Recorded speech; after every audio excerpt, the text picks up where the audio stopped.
Oh, do you have a background? Because you're kind of going in and out. I see you going in and out of the background. Yeah, um, I put one of my pictures as a background. okay, Is that nice. bad? Does it not look? If it doesn't look good, I'll change it. Well, your arms come in and out of it, but your as long as your Oh face, I guess, yeah. yeah, you know what I mean. It's kind of trippy. All right. uh, Let me try not to move my hands too much. and yeah, so Standing Rock. I saw you were up in Alaska. 30 miles south of the Arctic Circle. You've been Armenia. You've been to Georgia. You were in Turkey. Uh, taking photographs of that ancient village. Is it gone now that they built that dam? Is it gone now? Oh, and the one in Turkey, yeah, it's submerged in the underwater now as of beginning April. I think the water got too high. And it's It's one of the submerged now. oldest settlements in the world, right? Yeah, That we yeah, it know was of. like a 12,000 years old city that was there forever and saw all sorts of different people living there.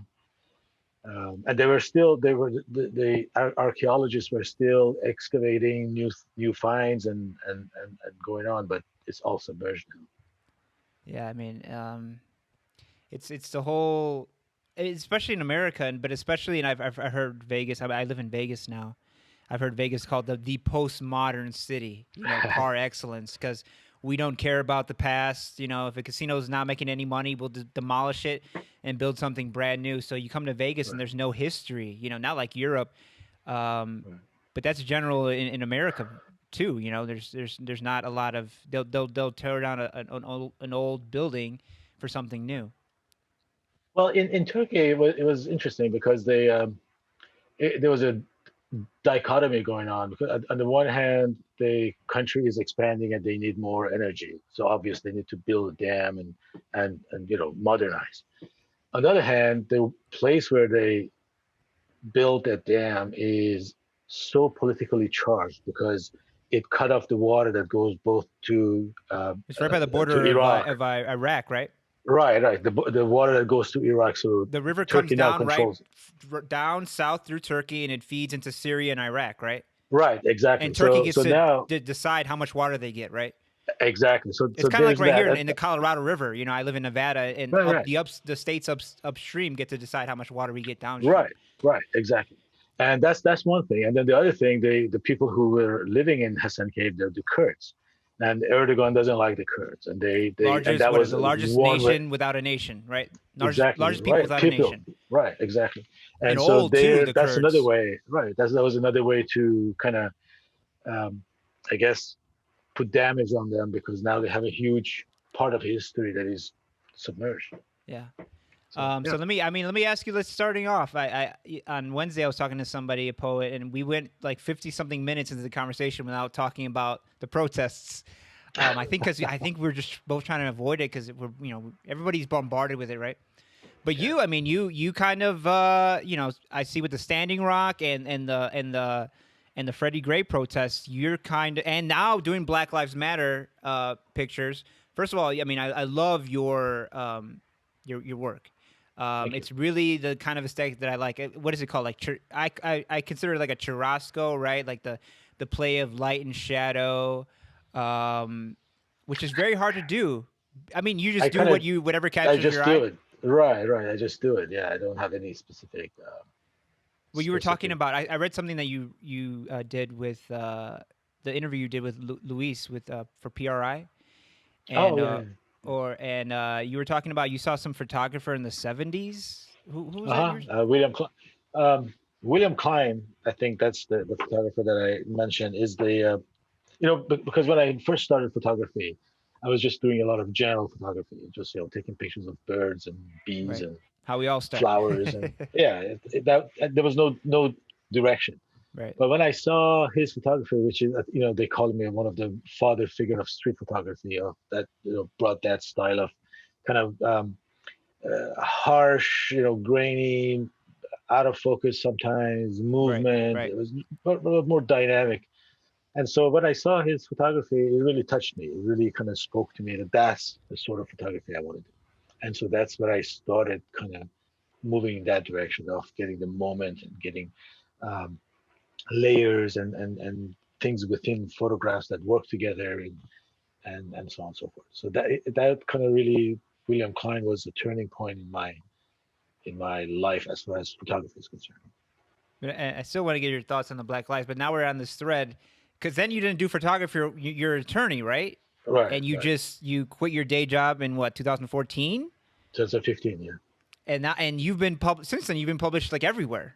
I saw you were in As Monde. I the, saw you were right, in Washington Post, Wall Street Journal, everywhere, Chicago right, Magazine, right, everywhere. right. I try to, yeah, I try to get my work published. That's the goal. Yeah. I mean, and so what, for somebody, me and people listening, watching, like, what is your life like as a photographer? I mean, is it the old freelance thing where you go find the story and then you have to sell it, or you go sometimes you have an assignment, or what? It's both. I'm signed up with a agency called Polaris Images, who they are located in New York. They do two things for me. One is that they syndicate my photographs that I take. For example, the Black Lives Matter, the protest. They all go on their platform, and then from there, they have um, they have deals with a whole bunch of different agencies throughout the world. So the picture's going to go everywhere. Um, they also find me assignments, mostly for European magazines, and which which I do. Um, the other way, that's one venue by which I find assignments and can sell my photos. The other way is just do it myself. The business of photography is 80% just sitting behind the computer, either doing research or doing marketing. The photography part itself is the minimum. Unfortunately, is the smallest part of the whole As a photography writer, as freelance thing. writer, I feel your Right, pain. right. It's you got to market yourself. So yeah, then I do most of the time. I'm just sitting behind a computer doing research and trying to find stories that I like, that I think that I might enjoy working on, and trying to sell stories that I've already done, pitch them, send them to different magazines, and see whether they're interested in publishing them, and or pitching stories that I think maybe Washington Post might be interested in producing, and pay me to do it. But that's very rare. Do you think So those are what I do.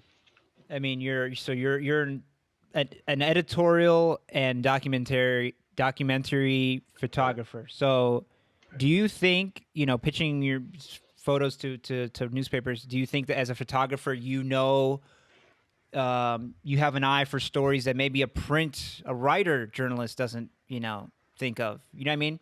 Like you go and cover something that maybe like the when you went up to take a picture, follow that Eskimo community up in what was the Mm-hmm. place called?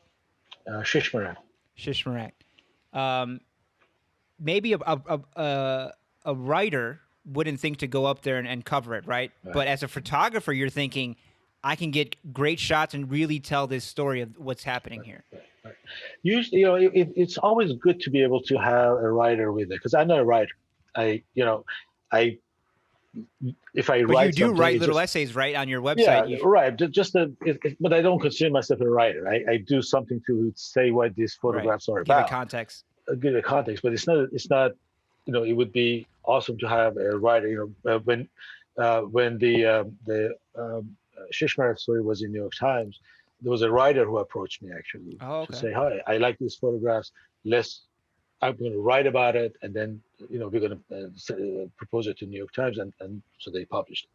But originally, I just went there as by myself because I thought it was a really important, good story that I wanted to just see what it's all about. Yeah. But then the writer was interested. Yeah, but that example is exactly what I was thinking of. Like, as a writer, I'm thinking, especially if you're trying to meet a deadline every week or month, whatever, you don't have a story. But if I'm coming across these photographs that somebody took from Alaska, I'm like, oh, this is a Yeah, story. I could write about this. exactly. Right, right. Yeah, that happened. The story with the Alaska, that's exactly what happened. The story that I did with the transgender woman in Chicago, that's what happened. I took That the was beautiful. photos, Yeah. and then CNN had a writer say, "Hey," they put us together, and the writer wrote about it, and, along with my photographs. So, And you were yeah, just looking for models, right, to take photographs of, and yeah, and she yeah, listed right, herself as a transgender woman, right, and right, so you're right. like, well, let me. How did that happen? How did just as you mentioned, I was looking. There's a platform called Model Mayhem. I built a lot of models, list their listings there, and photographers go there. Models find photographers, photographers find models, and so I wanted to take some photos and update my portfolio, the editorial portrait side of my photography. And so I sent her email saying, hey, I want to do this, and then she responded, but but it was interesting because she responded and then very clearly says, "Hey, I'm transgender, just so you know, and there's no Yeah. miscommunication because some people may freak out or Right, something." right, right. And I so okay, well, there's that person. Let me see what her life is all about, and because I wanted to know about it, so I talked to her and we met and I told her what I'm thinking about doing, and she was all open and up for it, and we worked about 6 months together, and the result was what I got. Yeah, I mean, you really you follow you really capture her day to day, right? You're in her Yeah, home, oh and yeah. She would, there were days that she would open the door and like 6:30 in the morning or earlier, then I would arrive, and sorry, as soon as I would arrive, I would just walk in, and she would be take a nap or going back to bed, and I would just hang out as a fly on the wall, and I just take my. I tried, at the beginning it's kind of awkward. You have this yeah, person just standing in the room with you, but then and after with a a camera. while, yeah, with the camera. At the time, my cameras were not silent. Now I have a camera that I can silent. That you can't know I'm taking pictures, Yeah, which is a that's a lot huge better. difference, right? Oh my God, For the absolutely. subject, right? The subject, Oh, every time they hear that, pew, pew, everything, pew. Yeah, right? And I, for me too, because every time I'm still become right, right. self-conscious, and Did you find yourself so like taking less photographs because you didn't want that noise to keep going off? I try to ignore it because I need to take the pictures. That's tough, right? Yeah, I need the the things are desire to, for the happening. work is more. Yeah, Yeah, and after a while, people tend to get used to everything, yeah. and so that becomes part of it. But when in silence is a lot easier. So yeah, so I just would hang out with her, and pretty much she would just go around about her business and doing her things they do, and I just took photos.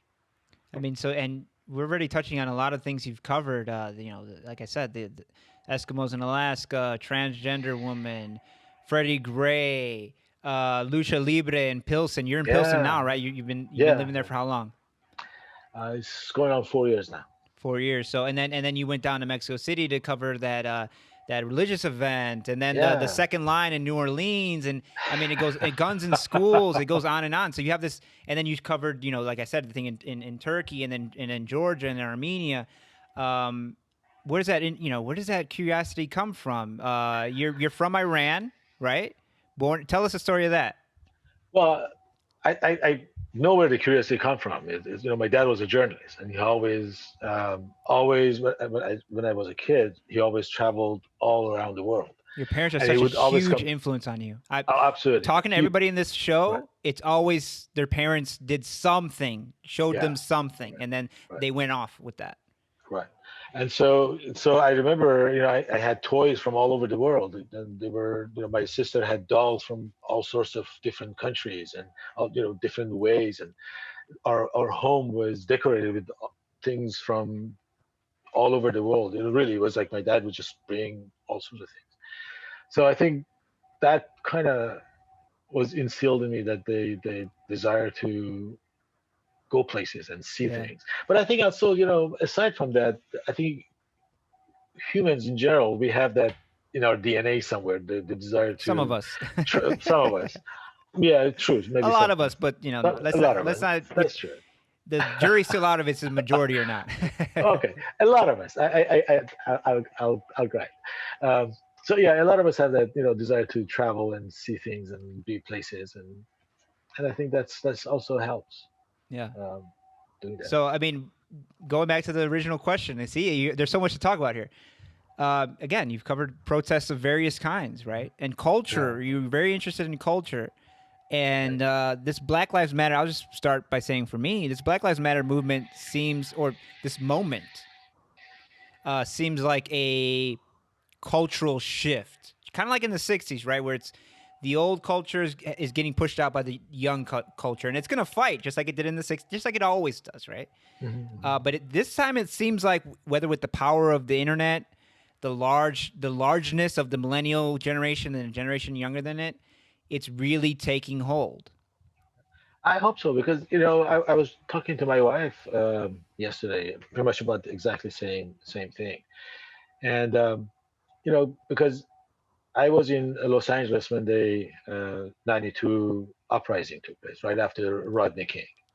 And I remember after it was all said and done, there were lootings, there were all sort of things, and they had all these town hall meetings, and senator and would come in and they talking with black kids, black trying to figure out what needs to be done, what's the path. A lot of discussions that right now I see being done. It was being done at the time, but ultimately, when you look at the time span, nothing happened. There were Yeah. a lot of talk, no action, nothing, absolutely zero was done. The different thing that, and as you mentioned this time around, is I think the power of internet. I think that is a huge difference, and I'm hoping that that may be the ingredient that was needed to actually make things happen. Because the political will isn't there to make things happen. Political will is to get the status quo, and the and go on about our business.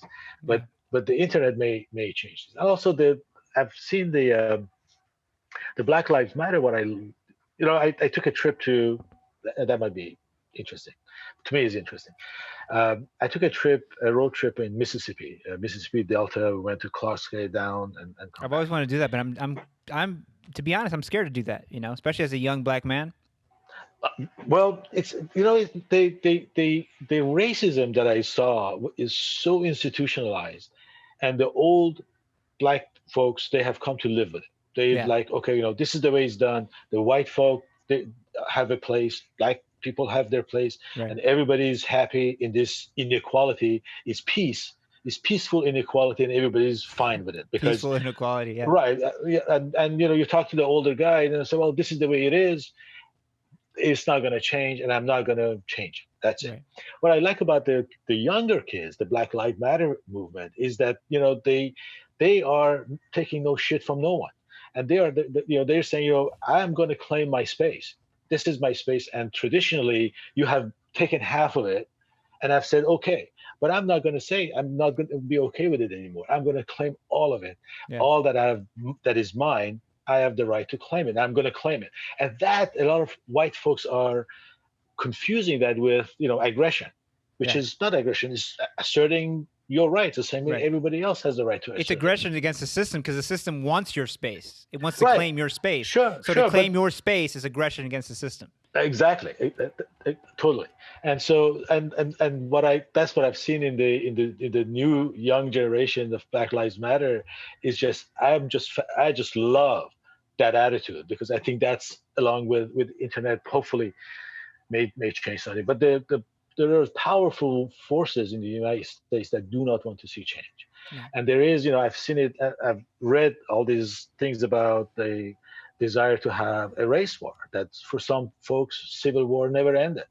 That it was just an armistice on the side that they're waiting for it to happen again, and maybe this time try to do it differently. But they'll lose even if they happen. Yeah. But there are forces out there who do want to see another civil war happen, and that's unfortunate. I mean, you read about it and you hear about it in all these white supremacist, white nationalist Yeah, groups. yeah, They're obsessed with the demographics, right? They see the numbers.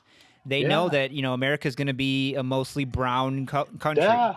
Exactly, and exactly. they're going to have to listen to Spanish more, and there's going to be more diverse. It's going to be the country that the rest of us want, right? This Yeah, absolutely. multicultural, pluralistic country. They don't want Right. that.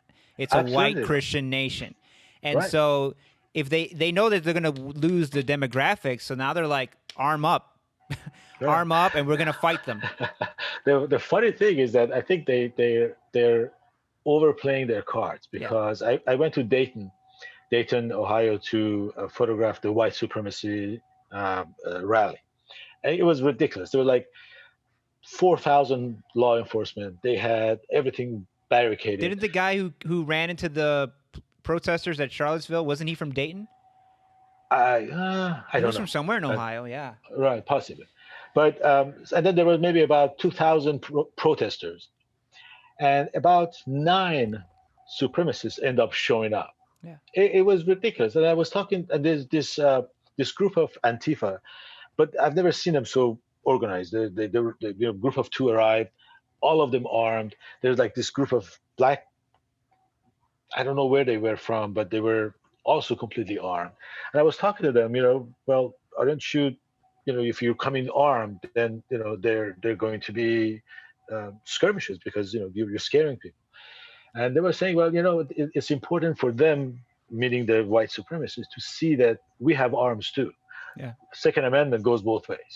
We have guns. We know how to use them too. If you're not the only ones with guns, and I thought that was really interesting because these guys were totally armed. They were looked very disciplined. They maybe had history. Maybe they were in military at some point. So Right. they looked and feel very disciplined, trained, and knew how to use this material Right. they had. And I was like, okay, this is going towards a race war. I mean, that's has all the ingredients of these things are just brewing. It seems to me Yeah. that might happen. That there's just some spark somewhere gonna make it go. I don't Yeah. know. I don't know if you've seen. Dave Chappelle came out with a special on YouTube last night, 8:46. It's that's the name of it. It's like half an hour, but he talks. It's he gave a concert at his house at his farm in Ohio. Spring. What is it called? The hippie town. Um, and he talks about the I think the 9 or 7 officers who were killed in Dallas. They were killed by a black ex-military person, and then Oh, right, somebody else in Louisiana. 5 officers were killed there again, ex-black military, right? And right, these right, so right, right. there are might doesn't make right, right? Mhm. As intellectuals, we know that, but most people don't know that. Most people only understand force, or Right, some of these people, these white nationalists, all they understand right. is all they respect is force, Force, right, and that's why they like Trump. They don't respect how he thinks, anything, his values, anything. They respect that he loves and is willing to use and show force and threaten people with force. right, right, right, right. Absolutely, absolutely. And I think when I say they're overplaying their cards is because I don't think they realize that this is not you know uh, 1800s. Yeah. This is 2021, and folks are armed, and there's a lot of people who know how to use them. And the military is not going to side with these people. I mean, you already see how embarrassed a lot of the National Guardsmen are of what happened in front of the White House, right? People Right, saying, right, right, right. "I didn't sign up for this." They're not even telling their family members that they took part in it because they're so embarrassed. Right. Um, but what I was going to say is, they're also overplaying their hand because they don't realize. And maybe, like I said, this is just a last gasp. This is why it's so scary. Hope When an so. animal's dying, it's when it's at its most dangerous, right? Because it'll do Right, anything. right. But they're kids. Again, the internet, the power of the internet. They're raised on global culture. They've been raised with kids from all over the world through the Hmm. internet, right? And on their shows, gay people and black people and brown, all kinds of people, and that's how they grew up. So their kids are not going to be the racists that their parents are. Right, right. There was I saw an article somewhere. These people were these kids on TikTok. They were putting their messages about how unhappy they are with their parents, and they Yeah, my just wife don't was get telling me along that. with them. Yeah. Right, right. That was very interesting to see. Yeah, they're like in the videos, they're going at their parents, they're going at their grandparents, like you're racist, and this is why, blah blah blah. I mean, again, the reason why this generation is so annoying, they're spoiled, blah blah blah, but they're also in a way culturally anarchist, and they Hmm. have good values, right? They value diversity, they value tolerance, they value inclusion. Maybe they don't know Right. about the politics and the history, but culturally, that's their culture. So in a That's way, right.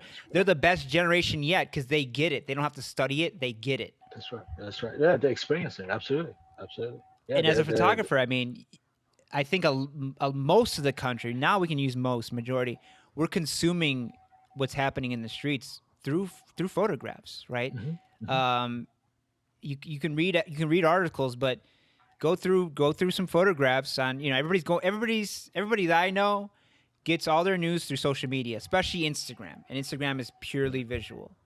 And so I mean, talk about the talk about the power of photography to capture a moment like this in ways that, we've heard words for hundreds of years, but something about photography. And you have really stunning photographs in the your new Black Lives Matter things that you just took, what, June 10th or June 6th? Right, right. Yeah, yeah. Um, Last week. really, really, and I think it's, kind of, I picked up on it that they're black and white, and then there's a photography. I mean, talk about the power of capturing that energy in a photograph.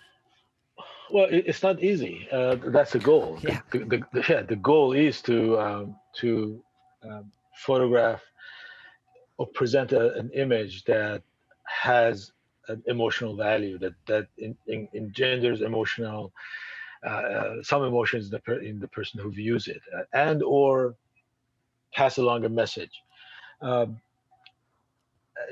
there's it's something to read about something that is happening, and there's a completely different thing when you actually see exactly. it. And I think the, that's what interests me in photography, because, you know, no offense to writers, Oh yeah, yeah. you can sit there and you can write, and there's that, but as a photographer, I have to be there. I have to be there along with the things that are happening to experience it and photograph it. So so yeah, I think photographs are important. Yeah, worth a thousand words. No, I mean, as a writer, as whatever your art is, if you're getting really good at it, you also discover the limitations of it, and those are frustrating, right? So, like, as a writer, I can write 1,000 words a day and come out with but a photographer can post on Instagram or somewhere one photograph that captures this Yeah, moment, and it'll be remembered more than words. It'll be remembered yeah, for yeah, yeah. decades. Absolutely, absolutely. You know, like the photograph that there's like throughout history, there are tons of these photographs. Yeah, The one that just comes to my mind when we talk about Black Lives Matter was the photograph a couple of years ago of the woman with the who police was standing officers. there with the police coming to get her. You know, And she's like, her dress is like kind of flowing in the wind. Yeah, yeah, yeah. yeah, yeah, yeah, and then Exactly. See, how contrast do we with it. both know about that, right? Exactly. Automatically.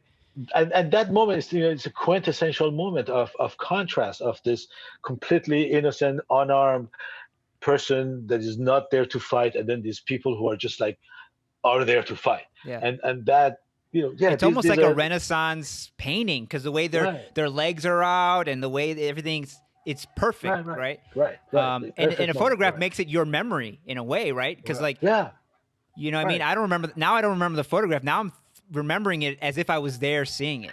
right, and it touches on emotions, on things that you feel, you know, of exactly of this innocence that is being attacked, Yeah. and you know, these ideas, and just all illustrated in front of you, and so you remember it. That, yeah, absolutely. And Or then that. these sort of photographs are so far in. I mean, you know, there are like billions of photographs that are taken every day, Right. but photographs like that are just so quintessential and so important to those moments are um, are not that many, but you know, when you get them, it's just wow. I mean, so let's the Iran bit is interesting to me, because obviously, Iran had a revolution in 1979. The coup in what 53, 54. 53, yeah. So why did you leave Iran? Um, well, I was a kid when we left. We left before the revolution. My dad was, again, we go back to my dad.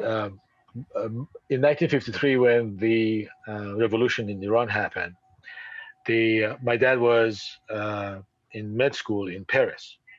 And so when the whole uprising was taking place, he decided, okay, I'm going to go back. I'm going to leave med school, go back to Tehran, and do revolution, because that was, you know, he was a socialist and he wanted to participate in the, you know, uprising.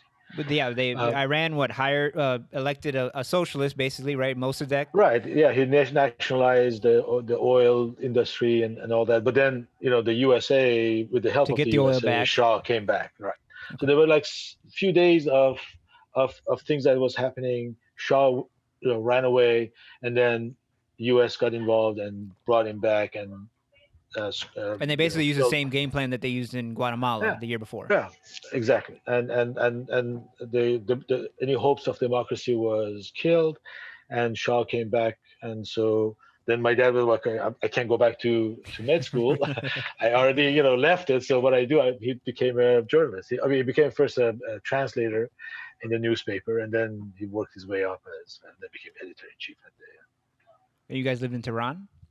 Yeah, we're in Tehran, and then my dad was always wanted to live in France, and when we could, there was an opportunity, and so we moved to France several years before the revolution.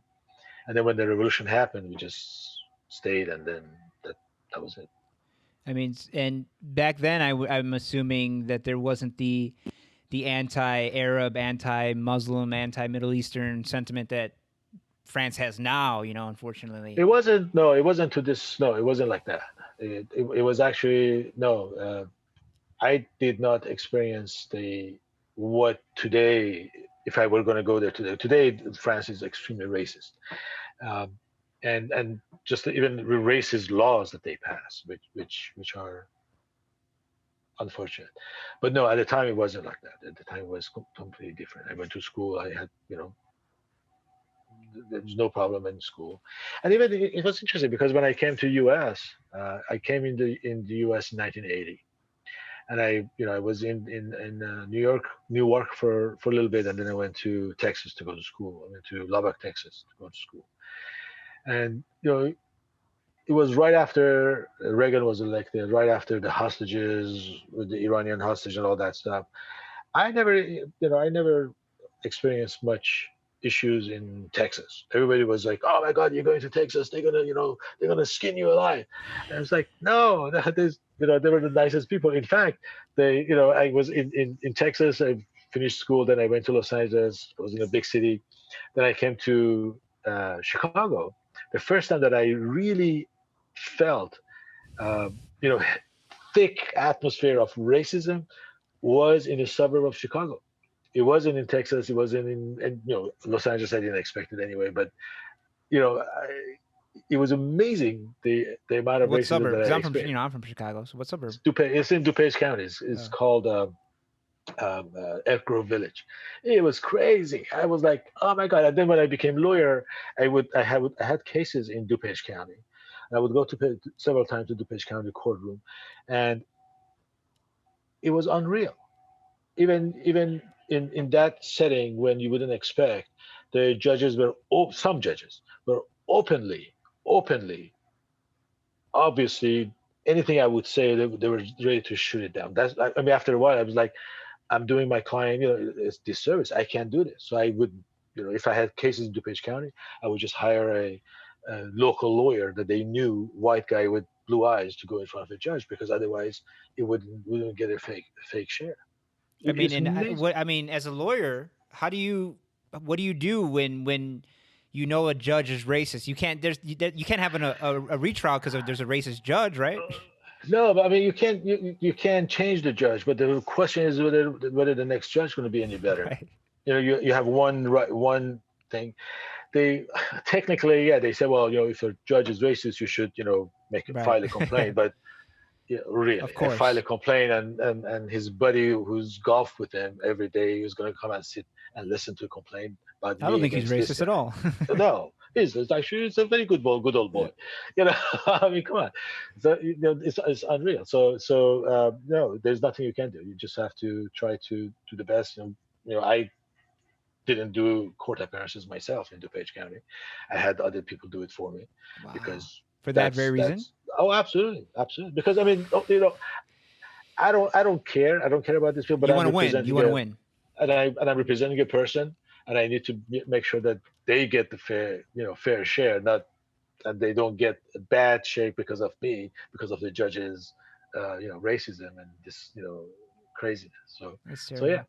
No, yeah, yeah, yeah. it's going back to what you said about Mississippi, like, and I think Baldwin and people have talked about this, that I remember Martin Luther King said that he didn't, he did all these marches through Birmingham and through the South, and that the only time he was really afraid was when he did that march through Cicero, and he said that was really racist.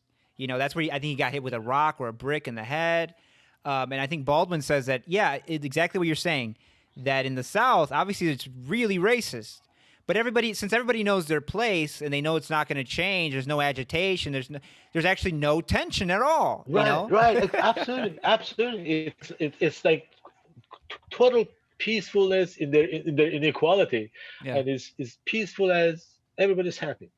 But obviously that's the old school. The new school is going to be different. And a lot of black people used to say, like, black nationalism. They used to say, like, we don't want integration for that very reason, because if we start mixing, there's going to be tension, there's going to be racism. Let's keep ourselves separate. Let's have, like in Tulsa, right, the Black Wall Street. Let's have our own businesses, our own barbershop, our own banks. Black people will be fine. It's when we Right, mix, like in the North, where problems are. I mean, right. what do you think about that? I mean, I think there is some uh, there is there's good reason for that, yeah, and usually when people stick together, they have power. Same thing when in the civil rights era when the black folks decided to boycott the buses. That made a change, that made an impact, right, and I think there's something to be said about that. But ultimately, the ultimate goal is that we can all live, like for Rodney King sure, said, can we all just get along? right. Just the ultimate goal is just to everybody be living and without having any issues, and because ultimately it's just one race. There is no, it's just a human race. Yeah, I mean, you say that, and people are not, a lot of people are not going to believe you. I'm against borders. I think they're bullshit. Oh yeah, absolutely. But people Yeah. who hear that are going to think, against borders, you're crazy. We need borders. But what we're talking about really is, like, like what they did with the Balkans or with Kurds, right? The Kurdistan. They would take a piece of what? They would take a piece of southeastern Turkey, bit of Iran, and a bit of Iraq to create Kurdistan, right? Right, right, And so that Kurds can live in peace right, and thrive, because they're not thriving now in those respective countries. And it's right. kind of the same thing within America, right? Black people, natives, everybody want. If you're not going to allow us to thrive in a public space with everybody, then give us our own space. But I get what you're saying, right? The goal is to have a global society, a global civilization, because our destiny is to Yeah, control the galaxy, right? We can't keep fighting over this little rock. right, right. We're supposed to expand. And it's exhausting. I mean, you constantly It's a there's waste of so much energy. energy, right? So much energy is wasted just for war and saying that this is mine. What? Yeah. It just doesn't make sense. Ultimately, this just doesn't make sense. What do you So much think most easier. Americans, from watching the news, the average American misunderstands about Iranians? Do you call yourself Persian? I know I've known Iranians that call themselves Persian. I Iranian call myself Persian. Iranian. Um, but I think the one thing that is important for folks to know about Iranians is that they have not started a war in 1,000 years. The Iranians aren't warriors. They like to discuss. They like to haggle. They like to, you know, uh, go back and forth. Iran was They where the Silk Road met, right? Where East met right, West, everything came right, together. Ideas, goods. right. They're not into wars. But they're not, but then when there is war, when the Iraq uh, invaded Iran, they weren't, they're not skirmish about going to war.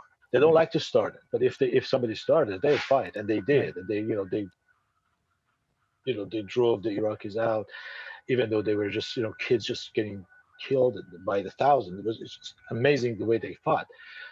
But it's important to know that Iranians, they haven't started a war for 1,000 years, and they really don't like to do this.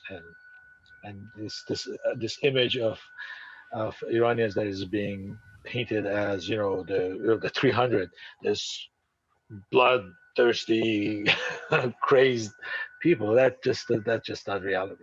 Is that where? I mean, that's where it comes from, right? Doesn't it come from? It comes from who wrote that? Thucydides, right? Or Which Herodotus? Herodotus. I mean, the whole as soon as Persia invaded Greece, for however many years it's been since then, we're always that's afraid of right. those the sable rattlers from the west, from the east, Right, right? right. East, right, right. Um, Well, I mean, I want to thank you for coming on. It's been a really good conversation. I mean, it's there's so many things we didn't even talk. Let's talk about the project we did. I Oh mean, yeah. how did that come about? How did you? I forget how that happened. So, I was working on. I did several.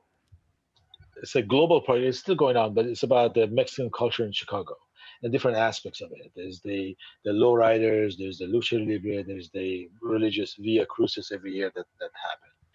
And I was seeing some similarities between these three things that are happening, especially between the Via Crucis and the Lucha Libre. And how religion is kind of like the underlying underpinning of all these things is just this religion has permeated everything they do. Even As a Latino atheist, I can tell you. I mean, I'm an atheist, but I'm culturally Catholic. yeah, right. I think it's like intertwined with the culture, Yeah, so just yeah. meshed together. I don't think you can separate it. And even folks who I can tell that they're the amount the degree of religiosity, but there's a degree. And anyway, but the reason why I was talking about is that there's a common theme between all these different aspects of this culture, which I thought was interesting. So I started photographing these separately, but thinking at some point they will kind of mesh together. They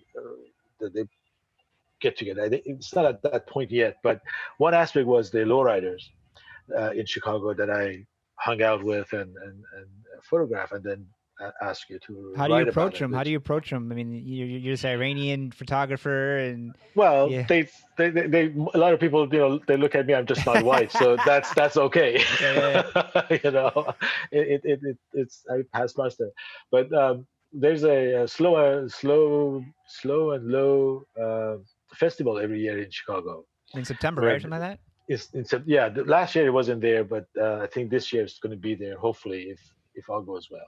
I asked the guy, he says it's on, but as of now, he's on. Right. Um, so they get together. There's one day that all there's peace between everybody, and they all get together, and there are different clubs, and they show off their cars, and they have a competition for the bouncing, and which is amazing. And so in those things, I kind of talked to them and got to know them, and I got to hang out with the Viejitos car club, which are the group of they work on their specialty is uh, they call bombs. This old 1940s kind of roundish looking cars, and that's they don't have any newer cars. All the cars are just old 1930s, 1940s bombs, And that's when it which started, right? This culture of like the late 30s, right, late 40s. They would right, put. I think I doing research for that. You had right, me write the text for it. That right, they would right. put just like sandbags in their trunk Yes, just to get real super low. right. Then they now they have this the hydraulic Hydraulics things, and but stuff like that. Yeah. right. So yeah, they're just amazing. Yeah, there's the one thing that I really enjoy is that a lot of them have a lot of people that I met have background in the brushes with the law at some point, and they were in jail at some point. But pretty much all of them that I saw, uh, they have put that life aside. They've tried to have a good life, do work, have a family, and you see like these guys who, if you see in on the street, you would be really afraid of, tattoo everywhere, and they Yeah. look, Yeah. Yeah. this really ferocious looking guy, and then this their little girl is like going over, Family men, climbing over them. community men. Yeah, absolutely. And I like these are awesome. I hang out, I partied with them, and there was one party I was there. One of their guys that just bought a van. It was a 1960s van, and he brought him in, and he was like, "Oh, so they all piled up in it," and I went in there with them, and I was taking photos, and at some point, he said, "Okay, no, photographer, you got to go out." So you know, they kicked me out. I'm, just hanging out at the party, and after a while, they say, "Okay, you can come back in." And the thing was that they had a powwow to see whether it was okay for me to take photos while they're getting stoned. I'm Yeah. like, okay. So, so I'm taking pictures. Say no problem. Take pictures. So I took pictures while there. I really enjoy hanging out with these Has there folks. been They're ever just been really a good people. situation where, like, as a journalist, and I've learned to stop carrying around a notebook because people really look at you, cockeyed if you have a notebook. Right. Have you ever ran into somebody or a group of people who were like, no, you're not going to take photographs of us? And what do you do You there? know, no, when I do a work like that, on a documentary, we have a agreement, and one of the way I work is, so okay, it's a privilege that you allow me to come to your home, into Right, your life, right, and I really appreciate it. So you are in control. I'm taking pictures, and so anytime you don't want me to take a picture of something, you just say stop. You don't have to explain to me. You don't have to justify it. If you don't want something photographed, you just say stop. I stop. I won't take a photo.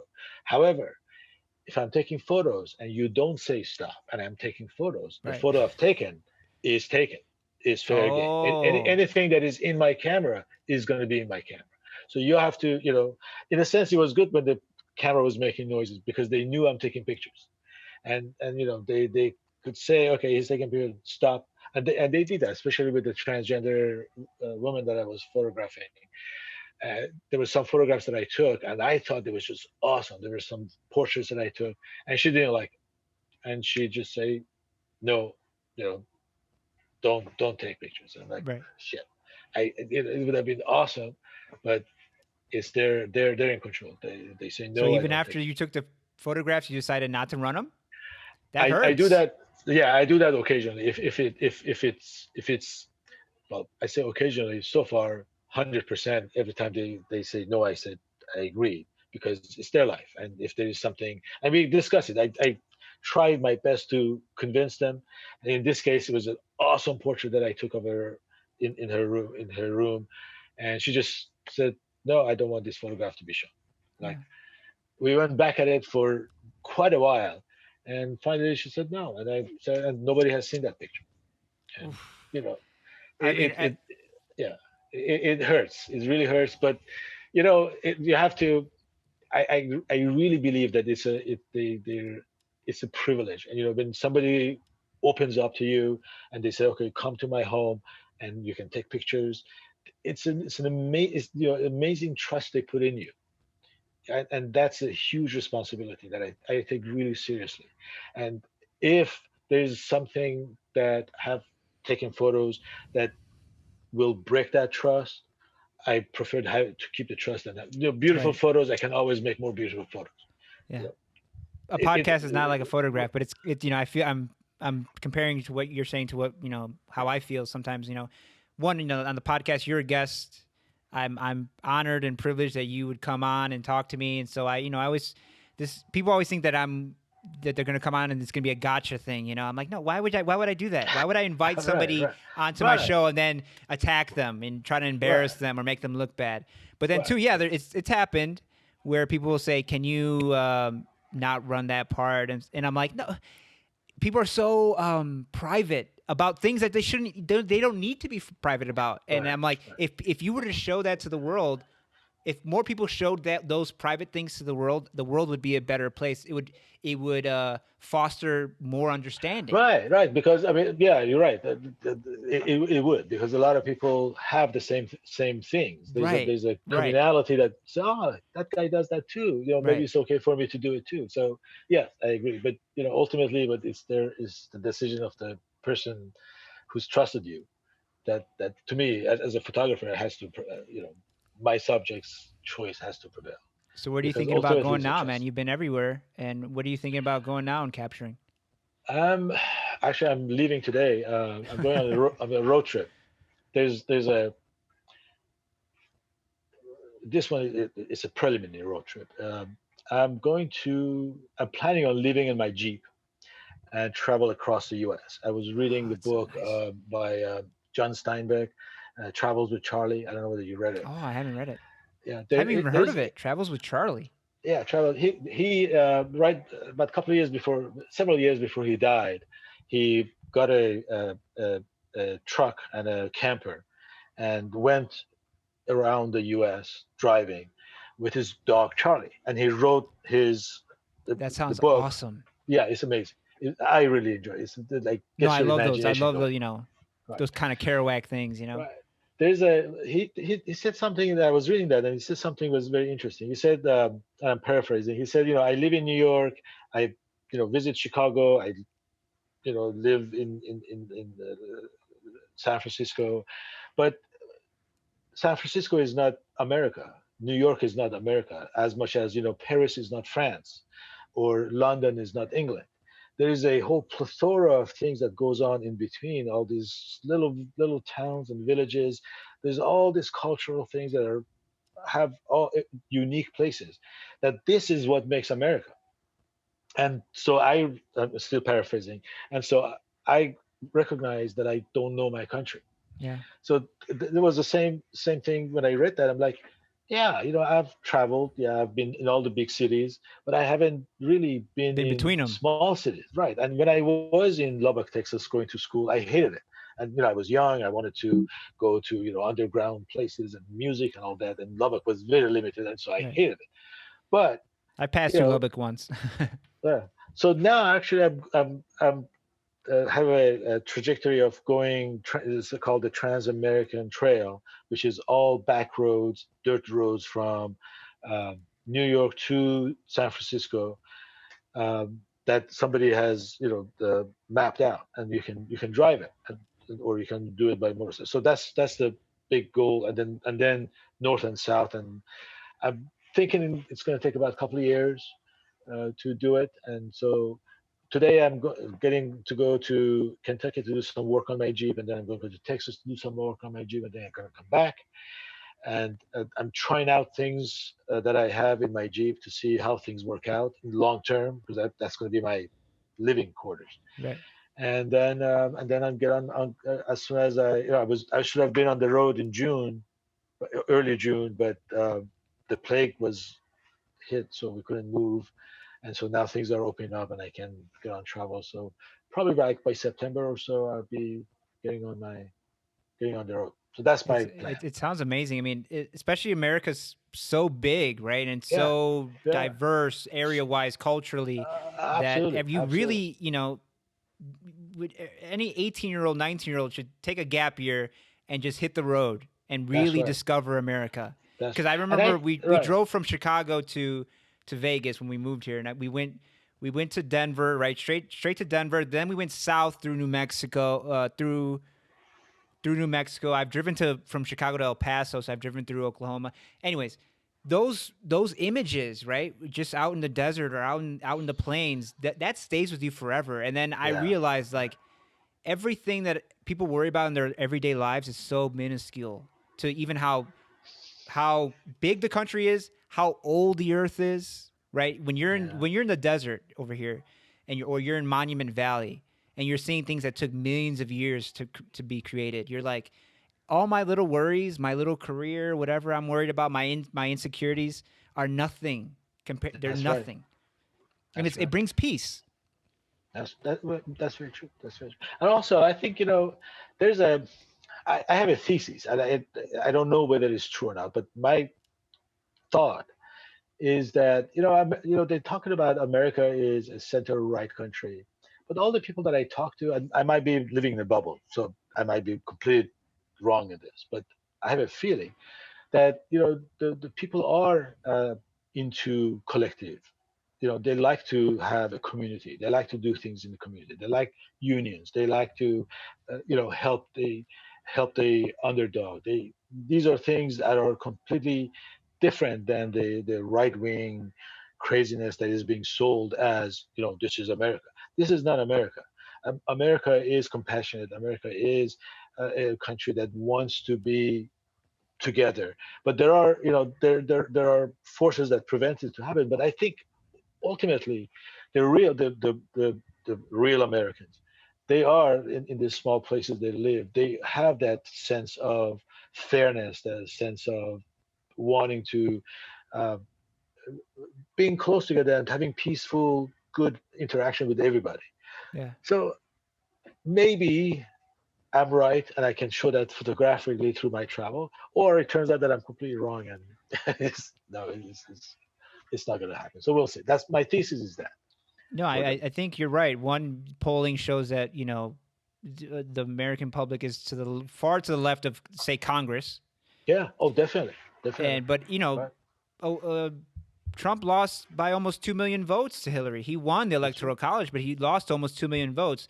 And Right. when you take into consideration that Latinos don't vote the way they should, Black people don't vote the way they should, students don't vote the way they should, felons can't vote, the undocumented. So there's if you would have let everybody vote, and if everybody voted who could vote, he would have been crushed by 10 million. So Oh, yes, absolutely. we are a progressive, open, tolerant. I mean, I'm from America, so I can't compare it to anything else. But I can't imagine that any other country has this culture, this ideology of like we praise the uh, Irish culture. We praise all kinds of Hmm. culture. We eat all Right. kinds of Right. different food. Absolutely. We have everything on different TV. It's right there in front of us that we're not as Yes. divided as maybe the corporate media is trying to make us because they make Right. money off I of it. Right. Right. I agree. I think exactly that's exactly what it is. I think we're not as divided as it is portrayed. So hopefully that's what I'm hoping to be able to establish. And I At mean, this time. so when you go out on this trip, you're looking. You already have. How do you know something should be taken a photograph of? That's a good question because I don't know. there's Instagram and everybody thinks I'm gonna take a photo of this dinner, this dessert. What should be taken a photograph? What deserves a photograph? I I think you build relationship before you take the photographs because one thing it's going to I'm going planning on doing is to go into small places and staying there. I'm not just going to pass through and take photos, generally. I'm going to, go to a place, stay there, get to know people, and these relationships you build, you take photos of things that happen to it, and then say, oh, this is what happened. This is what this guy does. This is how this person lives. Those are the structurally, and then there's a lot of unknown that happens that fills in the The rest of it. magic. But right, the rest of structurally, you go a place, you establish some relationship, and then you go on from there. But there's really hard to know what's going to happen and who's going to be there and So what it you is have to you're. really know. You have to know the place, know the event, know the moment, understand it, and then you can. I saw that you said this in in that interview with Luis that there's times when everything in a photograph comes together Mhm. and it captures the essence of that Right. moment That's of the right. subject. Exactly. Exactly. Just like that photograph we were talking about, the woman and the things that you're capturing that essence. There's one moment that everything comes together, and that moment pretty much tells the entire story. And so those are the moments. It's hard to to get it, Yeah. but you just have to spend the time, build a relationship, and especially spend the time People don't understand how much to do time it. takes to develop skill and Right. experience and in this quick internet age we think we can watch a YouTube video and become a photographer. So what Yeah. would you say to a young person who's thinking about maybe I'm pretty good on Instagram. Maybe I should become a photographer. I really like photography, but doesn't know how to go about beginning, You or just have to do it. doesn't understand what to expect. Well, there are two things. There's wanting to make a living from photography, and to want to do photography. Yeah, Because there's a school of thought that says, go get a job, go get a become a doctor or whatever, that pays the bills, and then if you want to do photography, you can also do photography and make books. And there's a lot of several friends of mine that I have that their main job is not photography, but they're excellent photographers. They continuously take photos. They continue to produce excellent work. let me ask you They something. Do you put think out that work. you think they would be better if they just gave up their day job and obsessed over that over photography? Possibly, but they may be, too concerned about trying to make money and then not be able to spend the time necessary to develop it. I don't know. I don't know. But then there's also people who do excellent work just doing photography and, making a living out of it. But ultimately, it's not about money, because there's not much money to be made Or just especially at generally least now? Yeah. in photography. Um, so if you're doing it, you have to love it. you have to actually have something to say. You actually have to respect it, and actually have really, really, really, really, really enjoy and love photography. It's like, journalists, or you really must. These are not like being a plumber. Nothing Things wrong that against most people plumbing. wouldn't understand, right? I'm Right. gonna You be a you photographer. have They can understand to. a plumber. They can't understand a photographer. Right. You have to have the drive. You must live photography in order to be able to do good. If you Yeah, just want to take photos, and that's perfectly fine. right. There's billions of photos that are being taken every day, but that's not going to be your job. Find a job that pays your bills, and then do photography, and that's perfectly good. And this is maybe a personal, but this is like a meat and potatoes question. I mean, you're going on this, this cross country tour, and I guess I'll end with this. I mean, as a fellow married person, I have dreams of going somewhere too, but I don't know how I would propose it to my wife. Hey, I'm going somewhere, and I'm gonna be out living out of the car and blah blah blah, and she's gonna be like, I am, nah. I am extremely lucky to have my wife to be totally supportive. She's That's part of the actually recipe too, right? Of the whole photography, you need somebody, a absolutely. partner, a In literal fact, partner. she's the one who, when I was a lawyer, she's the one who pushed me. She saw how miserable I was as a lawyer.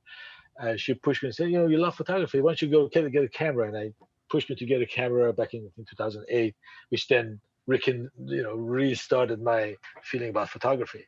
But she's been totally awesome, 100% behind me, 100% everything is that I wanted to do. And so it might be unique. So not many people may enjoy that sort of No, I have the relationship, same but I situation, and do. I realize how extremely lucky. Like I could have been married to somebody who thought writing is ridiculous. Right, Give right, up that right. dream, and you need to become a lawyer. Or not to, when I Exactly, was a right. kid, my grandma said, "I want you to either be a doctor, a lawyer, or a businessman. I don't care what you do. I just want you to have to wear a tie and a briefcase." That's all she said.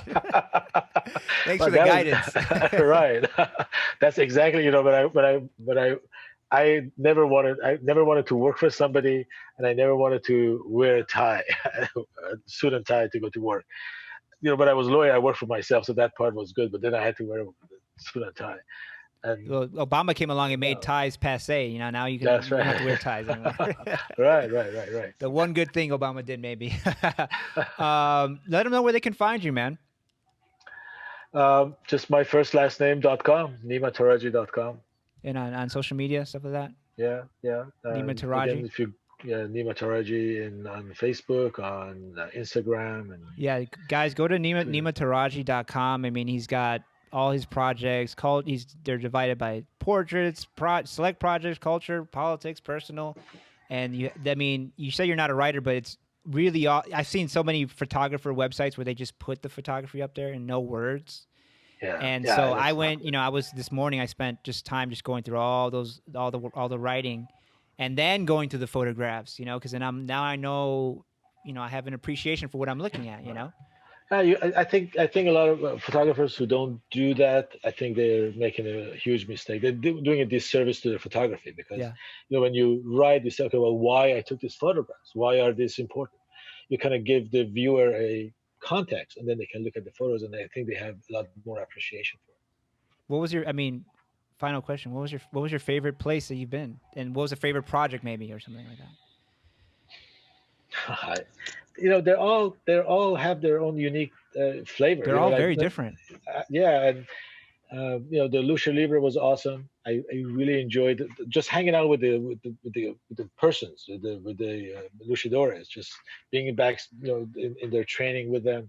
And they had to wear It, their masks still because you can't show yeah, their. right. It was just, I really enjoyed it. And um, I don't know whether I have a favorite. They're all my favorite. I really enjoy all of them, to tell you the truth. And it's always on to the next project, right? Yeah. Your favorite project is the next project, right?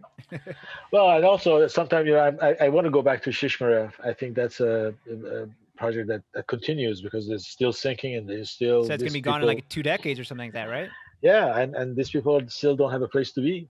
So, and there is still no programs for them. And so, yeah, I like to go back there and Yeah, I want to go to see Alaska, what they are. check it out. I want to go there in the summer. I hear it's beautiful. But Thank you Yeah, so much. You know, you survived. You had plenty to I talk did. about. We could have kept going. Maybe I'll bring you back on. Thank you so All much, right. Nima Taradji, for I coming appreciate on. that. Thank you. Yeah, Stay thanks for happy, having me. stay safe. We'll keep in touch, and good luck on your cross country odyssey. Great. Thank you. to I tie in the appreciate that. Greek theme there. Yeah. Take it easy. You too. Thanks so much. Peace.